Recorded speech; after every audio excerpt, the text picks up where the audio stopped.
जय श्री कृष्ण दोस्तों। आप पर और आपके परिवार पर हमेशा ही लड्डू गोपाल की और राधा रानी की कृपा बनी रहे। आप जो भी कार्य करें उसमें सफलता प्राप्त करें। शास्त्रों में ऐसा वर्णन किया गया है कि जो कोई भी गुरुवार का व्रत कर लेता है उसके पिछले जन्म में और इस जन्म में जो भी पाप होते हैं वह नष्ट हो जाते हैं, और साथ में आपके भाग्य में जो नहीं लिखा होता है वह भी आपको मिलना शुरू हो जाता है। लेकिन कुछ नियमों का आपको पालन करना है, व्रत करना है और विष्णु भगवान की पूजा करनी है। साथ में ही केले के वृक्ष की पूजा करना बहुत ही आवश्यक माना जाता है। इस दिन पीला का भोग लगाया जाता है और पीले ही व्यंजन अपने घर में बनाए जाते हैं, इसीलिए मैंने आज कढ़ी बनाई है। आप घर में किस तरह से पूजन करेंगे, केले के पेड़ का पूजन किस तरह से करेंगे, कौन से मंत्रों का जाप करेंगे, अगर केले का पेड़ आपके घर के आसपास नहीं है तो कैसे पूजन करना है, किस समय पर पूजन करना ज़्यादा उपयुक्त माना जाता है और कितने आपको व्रत करने हैं यह जानना भी महत्वपूर्ण है। कितने व्रत करेंगे और व्रत को कब से शुरू करने से ज़्यादा फल प्राप्त होगा, लाभ प्राप्त होगा। अगर आपके पास विष्णु भगवान की फ़ोटो या प्रतिमा नहीं है तब आपको पूजन किस प्रकार करना है, केले का पेड़ घर में लगाना शुभ होता है या नहीं यह जानना भी ज़रूरी है। साथ में मासिक धर्म में है उस समय क्या हमें व्रत को छोड़ देना चाहिए या किस तरह से व्रत को करना चाहिए जिससे कि ज़्यादा से ज़्यादा फल प्राप्त हो। पूरी वीडियो ज़रूर देखिएगा, चैनल पर बने रहिएगा। अगर मुझसे पहली बार जुड़े हैं तो चैनल को सब्सक्राइब ज़रूर कर लीजिएगा, और पहले से ही जुड़े हुए हैं तो कमेंट में जय श्री कृष्णा लिखना बिल्कुल मत भूलिएगा। आपसे एक और निवेदन है कि वीडियो के बारे में अपनी राय ज़रूर दीजिएगा, जो भी आप लिखना चाहें वह ज़रूर लिख दीजिएगा।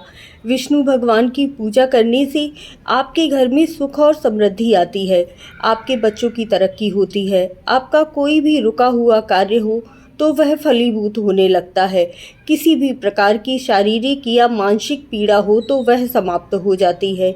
इसीलिए कहा जाता है कि गुरुवार का व्रत हम सभी को करना चाहिए। आपने कथा में भी सुना होगा, जिन्हें संतान की प्राप्ति नहीं हो रही होती है उन्हें भी संतान प्राप्ति हो जाती है। तो कैसे पूजन करेंगे, सबसे पहले तो वह जान लेते हैं।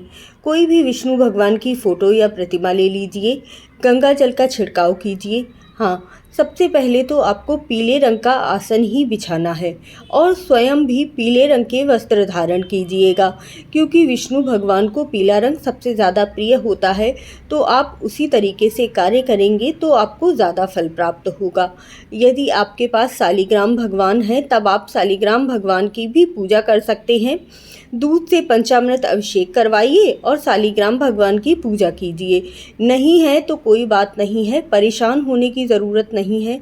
आप कोई भी विष्णु भगवान की फ़ोटो या प्रतिमा रख लीजिए, उस पर कलावा अर्पित कीजिए, वस्त्र रूप में चंदन का तिलक लगाइए, हल्दी का तिलक लगाइए, कुमकुम का तिलक लगाने के बाद पुष्प ज़रूर समर्पित करने हैं। पुष्प यदि आपको पीले रंग के मिल जाते हैं तो बहुत ही शुभ माना जाता है। इसके साथ ही गणेश भगवान प्रथम पूज्य माने जाते हैं, इसीलिए गणेश भगवान को भी हल्दी और कुमकुम का तिलक लगाइए, फूल अर्पित कीजिए। और गणेश भगवान को सबसे ज़्यादा प्रिय होता है दूर्वा, तो उन्हें दूर्वा के साथ ही मिष्ठान और जनेऊ ज़रूर अर्पित कीजिएगा। यह पूजा आपको सुबह के समय करनी है, जैसे कि भोलेनाथ की पूजा प्रदोष काल में की जाती है, लेकिन विष्णु भगवान की पूजा सुबह के समय करनी चाहिए। और आपको क्या क्या पूजा के इससे पहले के नियम करने हैं तो वो भी अभी आगे वीडियो में मैं बताऊंगी। भोग के रूप में आपको विष्णु भगवान को केला ज़रूर अर्पित करना है, पीले फल अर्पित करने हैं, साथ में गुड़ चने का भोग ज़रूर ही लगाया जाता है, ध्यान रखिएगा। और आज तुलसी नहीं तोड़नी थी मुझे तो तुलसी दल नहीं है, नहीं तो विष्णु भगवान के किसी भी भोग में आपको तुलसी दल चढ़ाना बहुत ही आवश्यक होता है। और साथ में कोई भी पीला मिष्ठान, मिठाई पीली आप ज़रूर अर्पित कीजिएगा। आपके पास कोई पुराना तुलसी का पत्ता रखा हो तो वो भी आप अर्पित कर सकते हैं। मैंने जो मिष्ठान रखा है ना उसके ऊपर अर्पित किया हुआ है। उस दिन एकादशी थी ना, इसीलिए एकादशी के दिन तुलसी पत्र नहीं तोड़ा जाता है। तो इस तरह से आपको विष्णु भगवान की पूजा अर्चना करनी है और आपको विशेष रूप से मंत्रों का जाप भी करना है। इस दिन आपको ओम जितनी देर भी पूजा कर रही हैं ना ओम नमो भगवते वासुदेवाय नमो नमः। ओम ग्राम ग्रीम ग्रौम सह गुरुवे नमः। इन मंत्रों का जाप भी आपको करते जाना है। और साथ में अगर आप चाहें तो बृहस्पति भगवान की जो कथा होती है वह आप घर में भी बैठकर पढ़ सकते हैं। अगर आप केले के वृक्ष के नीचे बैठकर पढ़ते हैं तो इसका ज़्यादा फल प्राप्त होता है। तो जैसी भी आपकी सुविधा बने आप उस तरीके से कथा को पढ़ लीजिएगा और साथ में आरती ज़रूर कीजिएगा। अब आप जानिए कि आपको किस तरह से केले पेड़ के नीचे बैठकर पूजा करनी है। तो यह पूजा सामग्री है जो आपको ले जानी है। जल ले जाइएगा, हल्दी ले जाइएगा, कुमकुम, गंगा जल ज़रूर ले जाइएगा, पीले चावल, जनेऊ, पीले पुष्प, भोग लगाने के लिए थोड़ा सा मिष्ठान ले जाइए और तिलक के लिए चंदन, कुमकुम, हल्दी अलग से ले जाइएगा। हल्दी की गांठ, जनेऊ आदि ले जाना भी ज़रूरी होता है। पहले आप घर में पूजा कर लीजिए, उसके बाद आपके घर के आसपास जहाँ भी केले का पेड़ आपके मिल जाए आप वहाँ जाकर पूजा कर लीजिए। अब काफ़ी लोगों का प्रश्न होता है कि घर पर केले का पेड़ लगाकर पूजा कर सकते हैं या नहीं। तो देखिए, जैसी आपकी सुविधा बन सके आप केले का पेड़ घर पर लगा लीजिए। क्या होता है ना कि पहले के घर बड़े होते थे तो घर के आंगन के बाहर केले का पेड़ लगा लिया जाता था, तो वह तो शुभ माना जाता है। लेकिन अगर आपने केले का पेड़ घर की छत पर या बालकनी में या घर के ठीक दरवाजे के सामने लगाया हुआ है तो आपको वह फल प्रदान नहीं करता है, क्योंकि कहा जाता है कि केले के पेड़ पर दरिद्रता देवी का वास होता है। लेकिन विष्णु भगवान को ऐसा आशीर्वाद प्राप्त किया था कि जो भी आपकी इस दिन पूजा करेगा उसको हमेशा ही लक्ष्मी माता की कृपा बनी रहेगी। तो इसीलिए केले के पेड़ की इस दिन पूजा की जाती है। तो केले का पेड़ आप घर में ना लगाएं तो ज़्यादा अच्छा है। अगर आपको ऐसी सुविधा है कि आप घर के दरवाजे से बाहर निकलकर केले का पेड़ लगाते हैं तो बहुत ही अच्छी बात है। यह व्रत आपको कब से शुरू करना चाहिए? तो देखिए, अभी बैसाख का माह चल रहा है, इस माह से भी आप गुरुवार का व्रत शुरू कर सकते हैं। जो विष्णु भगवान का कोई भी व्रत चौमासे में शुरू करना शुभ नहीं माना जाता है। माघ शीष माह, माघ माह या भीम तिथि जो माघ शुक्ल आती है ना, उसमें आप यह व्रत शुरू कर सकते हैं। चतुर्मास जो आषाढ़ मास होता है उससे लेकर देवउठानी एकादशी का जो समय होता है ना, उस समय पर आपको विष्णु भगवान का व्रत नहीं करना चाहिए, मतलब व्रत उठाना नहीं चाहिए। और जो समय होते हैं वो बहुत शुभ होते हैं, उस समय पर आप यह बृहस्पतिवार का व्रत उठा सकते हैं। सबसे पहले तो आपने जो केले का पेड़ है उस पर हल्दी डालकर और गंगा जल डालकर जल अर्पित करना है। उसके बाद हल्दी का लेप केले के पेड़ पर ज़रूर कीजिएगा।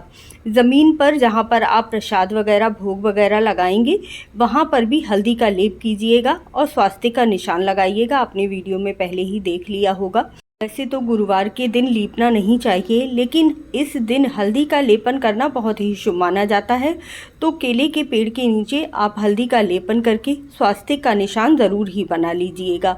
अब केले पेड़ की हल्दी कुमकुम से पूजा करनी है, पीले चावल अर्पित करने हैं। जहाँ पर भी आपने स्वास्तिक बनाया हुआ है ना, यह सारी सामग्री वहीं पर अर्पित कीजिएगा।